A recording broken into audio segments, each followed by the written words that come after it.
Universitas Diponegoro, disingkat sebagai Undip, adalah sebuah perguruan tinggi negeri di Indonesia yang berlokasi di Semarang, Jawa Tengah, Indonesia. Saat ini, Undip memiliki 11 fakultas dan 2 sekolah. Kampus utama Undip terletak di daerah Tembalang dan kampus utama lainnya terletak di daerah Peluburan. Undip didirikan pada tanggal 9 Januari 1957 sebagai perguruan tinggi swasta dan baru mendapat status sebagai perguruan tinggi negeri pada tanggal 9 Januari 1960.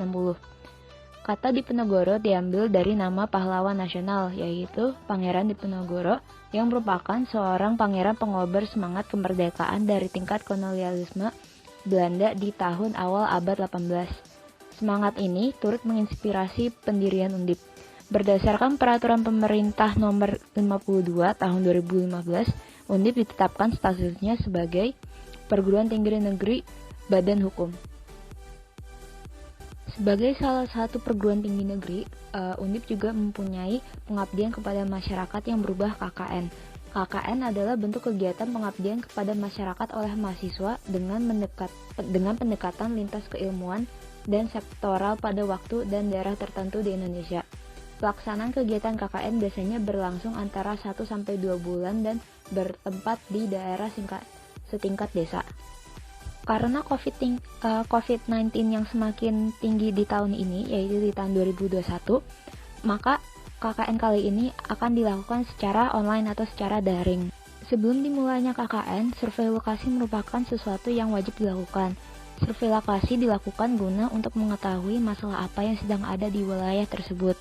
Saya dan teman-teman saya yang KKN di Desa Pedalangan RW 01 pergi menemui Bapak RW Margono, yaitu yang merupakan Ketua RW 1 untuk membicarakan masalah apa yang ada di daerah tersebut. Kurangnya kesadaran dan pengetahuan masyarakat mengenai variabilitas iklim dan dampak yang disebabkan oleh variabilitas iklim terhadap kehidupan serta beradaptasi menghadapinya merupakan salah satu masalah yang ada di daerah tersebut. Selain itu, ada lagi masalah yaitu minimnya kesadaran masyarakat terhadap sampah yang mereka buang, terutama sampah plastik yang berdampak ke laut maupun masyarakat sendiri.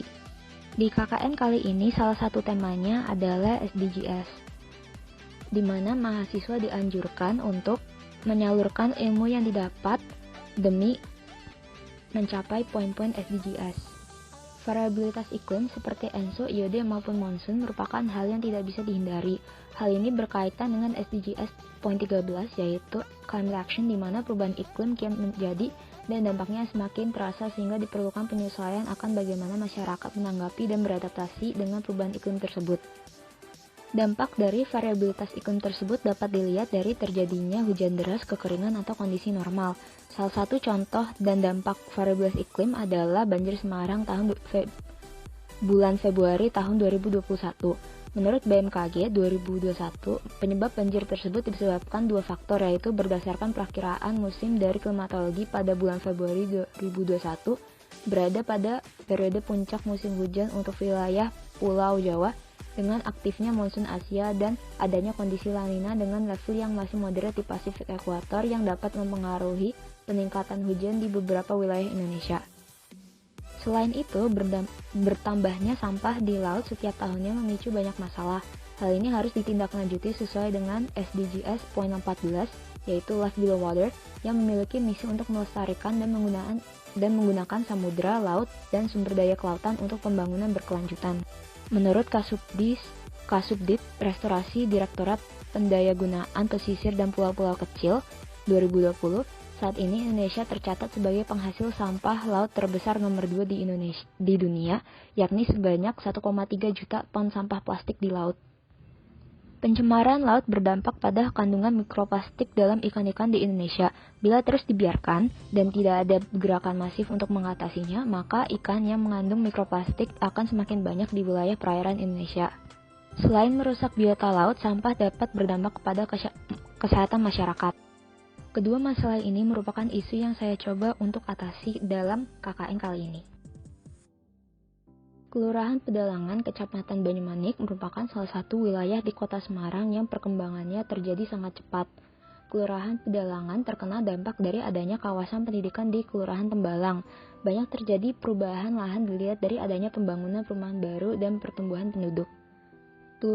Kelurahan ini letaknya cukup strategis karena berada di tengah wilayah Kecamatan Banyumanik, Kota Semarang, yang 80% masyarakatnya bertempat tinggal di perumnas atau perumahan dan padat penduduknya. Kelurahan ini berbatasan dengan Kelurahan Tembalang di sebelah utara, Kelurahan Kramas di sebelah timur, Kelurahan Padangsari di sebelah selatan, dan Kelurahan Serondolwetan di sebelah barat.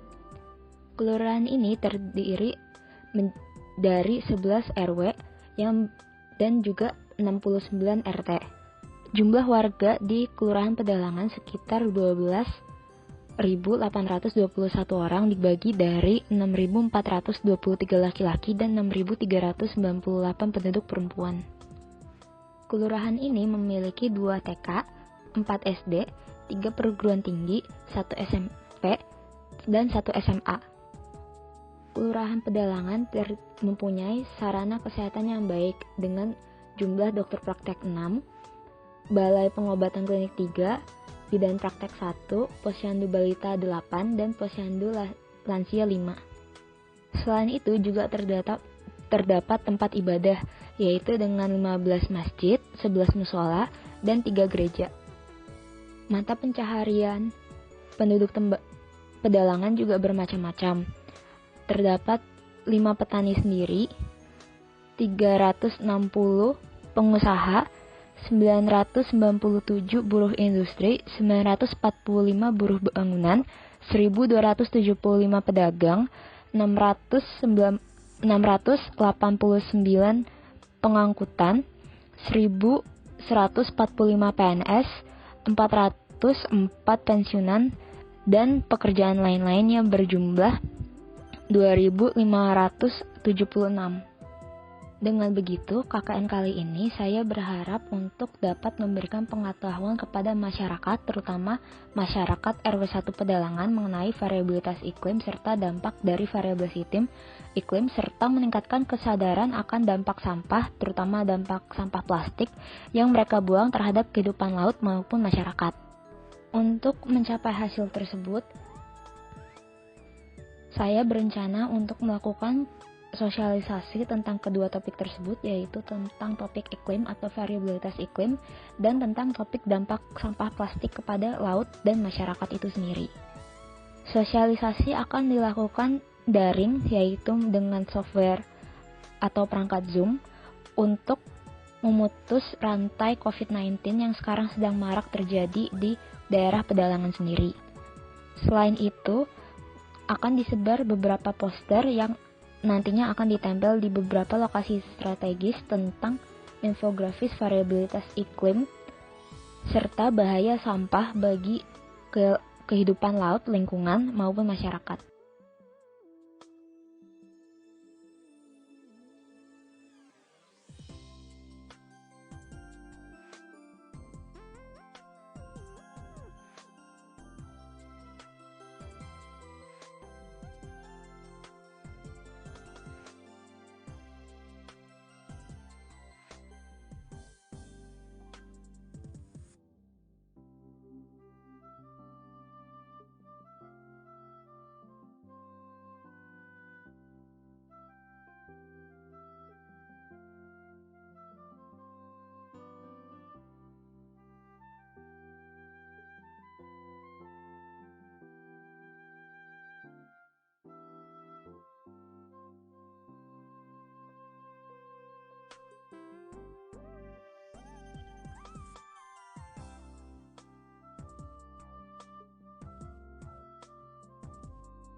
juga perlu buat warga sekitar kita yang paham akan hal-hal yang seperti demikian Pak gitu. Karena mungkin ada banyak yang paham tapi juga nggak terlalu ngerti gitu ya, gimana ya, mungkin namanya juga warga kan, mungkin ada beberapa yang pengetahuannya terbatas juga gitu kan, atau ada yang mungkin yang memang nggak mau peduli juga, tapi berkat Mbak dan juga teman-teman juga akhirnya beberapa jadi tersadarkan. Saya banyak terima kasih gitu ke Mbak Florence dan teman-teman sekalian. Oke, selamat ya Bapak atas semuanya. Saya tahu ya Pak. Ya, bagi warga RW 1 di Pedalangan, proker yang dilaksanakan memang sangat mengedukasi bagi warga-warga di sini, karena kan warga di sini masih minim edukasi mengenai sampah, sampah lainnya. Nah, yang proker kedua tuh mengenai perubahan iklim itu ya Mbak, benar Mbak? Iya. Oh iya, nah emang warga jadi tahu lah intinya, ternyata sampah yang kita buang sembarangan itu berpengaruh terhadap iklim saat ini. Itu mungkin dampak yang telah kita lakukan lah, warga kita lakukan. Terus selain itu juga ternyata mikroplastik itu juga berbahaya. Warga jadi tahu lebih mengenai dampak buruk dari pembuangan sampah sembarangan seperti itu. Terima kasih Pak. Ya Mbak.